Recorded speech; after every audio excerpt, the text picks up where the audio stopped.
அனைத்து தமிழக வெற்றிகளுக்கு சொந்தங்கள் அனைவருக்கும் வணக்கம். இன்னைக்கு தளபதி பிரச்சாரம் பண்ணுறதா இருந்த பிரச்சார பயணம் ரத்து செய்யப்பட்டிருக்கு. ஏன் எதனால் அப்படிங்கிறத இந்த வீடியோவில் பார்ப்போம்.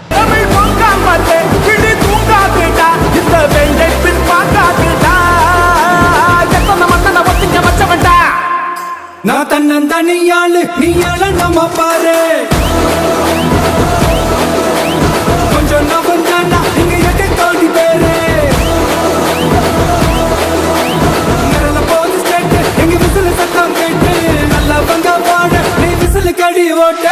இன்னைக்கு தளபதி சென்னையில் 4 இடத்துல பிரச்சாரம் பண்ணுறதா இருந்தார். வேட்பாளர்களை அறிமுகப்படுத்தி அவங்க முன்னாடி நம்ம மக்கள் முன்னாடி வேட்பாளர்களை அறிமுகப்படுத்திட்டு பிரச்சாரம் பண்ணுவோம் அப்படின்னு நினச்சிட்டு பிளான் பண்ணியிருந்தாங்க. அதாவது நேற்று ஆதவர்ஜுனா அண்ணன் சொல்லியிருந்தார், ஏப்ரல் 6 அதாவது இன்னையிலேருந்து ஏப்ரல் 21 வரைக்கும் தொடர்ந்து பிரச்சாரம் நடந்துகிட்டே இருக்கும் அப்படின்னு சொல்லிட்டு தலைவர் வெளியே வந்துட்டு பிரச்சாரம் பண்ணிகிட்டே இருப்பார் அப்படின்னு நேற்று அண்ணன் சொல்லியிருந்தார், ஆதவர்ஜுனா அண்ணன்.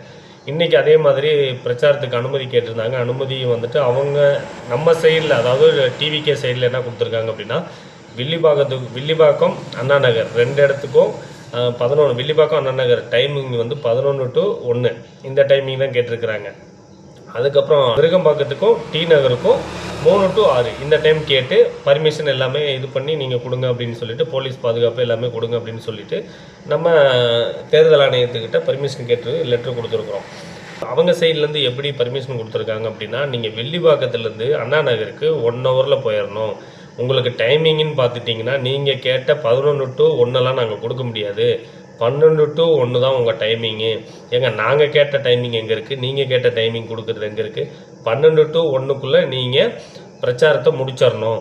அப்புறம் இங்கே நம்ம அண்ணா நகர்லேருந்து டி நகருக்கு எப்படி டைமிங் கொடுத்துருக்காங்கன்னா 2 to 3 இதுக்குள்ளே, அதாவது நம்மளுக்கு 1 மணி நேரம் கேப்பு. இந்த இதுக்குள்ளே தான் நம்ம பிரச்சாரம் பண்ணணும். நம்ம அங்கே போயிட்டு இப்போ வில்லிவாக்கத்தில் பிரச்சாரத்தை முடிச்சுட்டு நம்ம அண்ணா நகருக்கு போகணும்.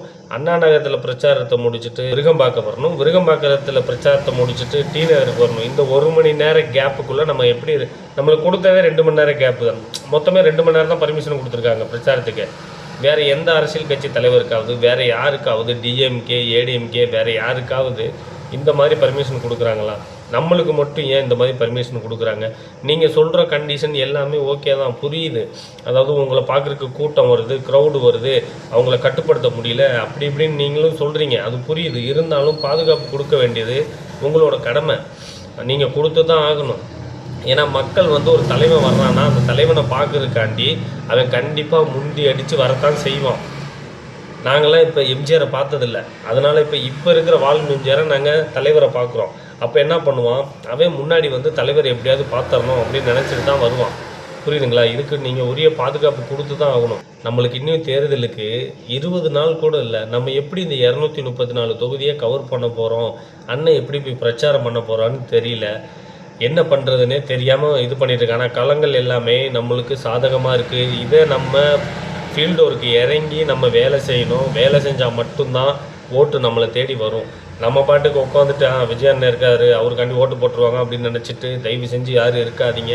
அப்படியெல்லாம் வரவே வராது. உங்களை விட பலந்துன்னு கொட்டை போட்ட நிறையா பேர் இருக்கிறாங்க அரசியலில்.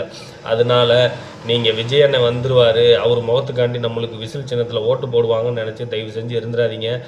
தயவு செஞ்சு கீழே இறங்கி ஃபீல்டு ஒர்க்கு மக்கள்கிட்ட நேரடியாக போய் மக்கள்கிட்ட நம்ம வாக்குறுதிகளை எல்லாமே சொல்லி நீங்கள் களப்பணி ஆற்றுங்க. உங்களோட கருத்துக்களை கீழே கமெண்ட் பாக்ஸில் சொல்லுங்கள். மீண்டும் இன்னொரு வீடியோவில் சந்திக்கிறேன். நன்றி.